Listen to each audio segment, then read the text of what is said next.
مولانا عثمان Usmani official channel کو subscribe کریں۔ مولانا عثمان Usmani official.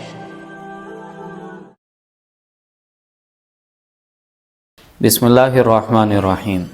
اللہ تعالیٰ کا انتہائی احسان، اللہ تعالیٰ کا فضل کرم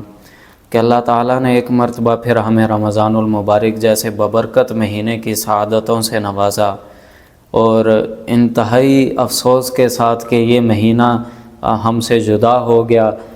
جس انداز میں اس مہینے کے اندر ہمیں اللہ تعالیٰ سے دعائیں مانگنی چاہیے تھی، اللہ تعالیٰ سے مغفرت طلب کرنی چاہیے تھی، اللہ تعالیٰ سے رحمتیں اور برکتیں مانگنی چاہیے تھی، اس انداز کی یقیناً ہم نہیں مانگ سکے۔ اللہ تعالیٰ سے دعا ہے کہ اللہ تعالیٰ جو کمی پیشی ہوئی اس کو قبول فرمائے، اور اس رمضان المبارک کے مہینے میں جو بھی ہم نے دعائیں کی، اللہ تعالیٰ سے دعا ہے کہ اللہ تعالیٰ ان دعاؤں کو قبول فرمائے۔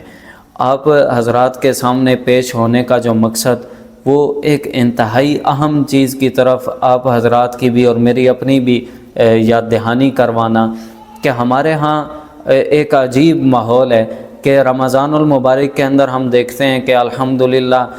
ساری نمازوں کے اندر جو ہے مسجدیں بھری ہوتی ہیں، مسجدوں کے اندر نماز تراویح کے اندر بڑا ہی ایک خوبصورت ماحول ہوتا ہے کہ مسلمانوں کا ایک جمع غفیر ہوتا ہے۔ اسی طرح جمعے کی نماز کے اندر بھی مسلمانوں کا ایک جمع غفیر ہوتا ہے، اسی انداز میں باقی نمازیں جو ہیں اس کے اندر بھی مسلمان انتہائی کثرت کے ساتھ مساجد میں آتے ہیں۔ اور جیسے ہی یہ رمضان المبارک کا مہینہ ہم سے رخصت ہوتا ہے، اس مہینے کے، اس بابرکت مہینے کے رخصت ہونے کے بعد جب اللہ تعالیٰ انعامات کی ہم پر جو ہے بچھاڑ ایک قسم کی کر رہے ہوتے ہیں، اللہ تعالیٰ انعامات کا نزول کر رہے ہوتے ہیں، تو ہم انتہائی غفلت کا شکار ہو جاتے ہیں کہ ہم دیکھتے ہیں کہ عید والے دن عید کی نماز تک بھی جو ہے صفیں بھری ہوتی ہیں، لیکن جیسے ہی عید کی نماز ختم ہوتی ہے اس کے بعد ظہر کی نماز کا وقت جب آتا ہے تو ہماری مساجد کے اندر بڑا ہی افسوس کن ماحول ہوتا ہے کہ مساجد کے اندر صرف 3-4 محلے کے جو بوڑھے حضرات ہوتے ہیں وہی آتے ہیں، نماز پڑھتے ہیں، اور ان کے علاوہ مسجدیں ویران ہو جاتی ہیں۔ تو میں آپ حضرات سے بھی گزارش کروں گا، درخواست کروں گا، اور خود بھی سب سے پہلے اپنے آپ کو اس بات کا جو ہے وہ عمل کرنے کی کوشش کروں گا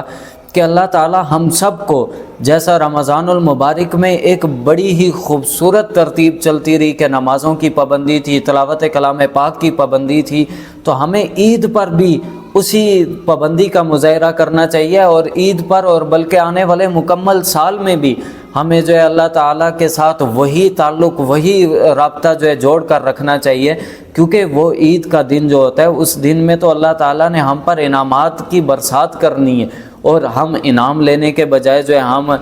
شغل میلے میں اپنے آپ کو مصروف کر لیں، بازاروں کی نظر اپنے آپ کو کر لیں، اور دوسرے جو باقی لوازمات ہیں ان کی طرف اپنے آپ کو کر لیں، تو یہ انتہائی غیر مناسب چیز ہے۔ تو اللہ تعالیٰ سے دعا ہے کہ اللہ تعالیٰ ہمیں عید والے دن بھی ان بابرکت ساعات میں جو عید والے دن کی نمازیں ہیں یا عید کے بعد آنے والے مکمل سال کی جو نمازیں ہیں، اللہ تعالیٰ ہمیں وہ پورے سال کی نمازیں پڑھنے کی توفیق عطا فرمائے۔ اور اسی انداز میں یہ جو عید الفطر ہے، اس عید کے بعد اللہ کے نبی کریم صلی اللہ علیہ وسلم کا ارشاد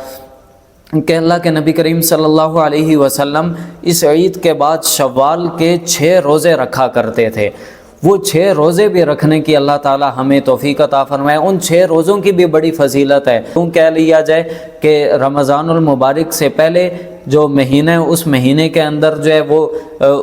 رمضان المبارک کی تیاری کے روزے رکھا کرتے تھے، اور پھر رمضان المبارک کے بعد یہ 6 جو روزے رکھتے ہیں یہ اس کے تتمے کے روزے رکھا کرتے تھے۔ تو ہمیں بھی چاہیے کہ وہ ان 6 روزوں کی بھی ہم جو ہے ضرور کوشش کریں کہ وہ 6 روزے رکھیں، اور نمازیں جو ہیں وہ ہمیں چاہیے کہ پورا سال جس طرح رمضان المبارک میں ہم نماز پڑھتے ہیں اسی انداز میں ہم رمضان المبارک کے بعد بھی نمازیں پڑھیں، اور اللہ تعالیٰ سے دعا کریں یا اللہ ہمیں رمضان المبارک جیسا پورا سال گزارنے کی توفیق عطا فرمائے،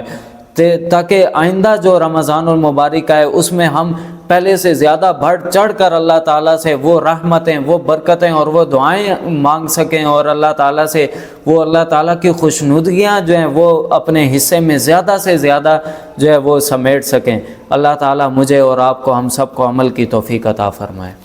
مولانا عثمان عثمانی آفیشیل چینل کو سبسکرائب کریں۔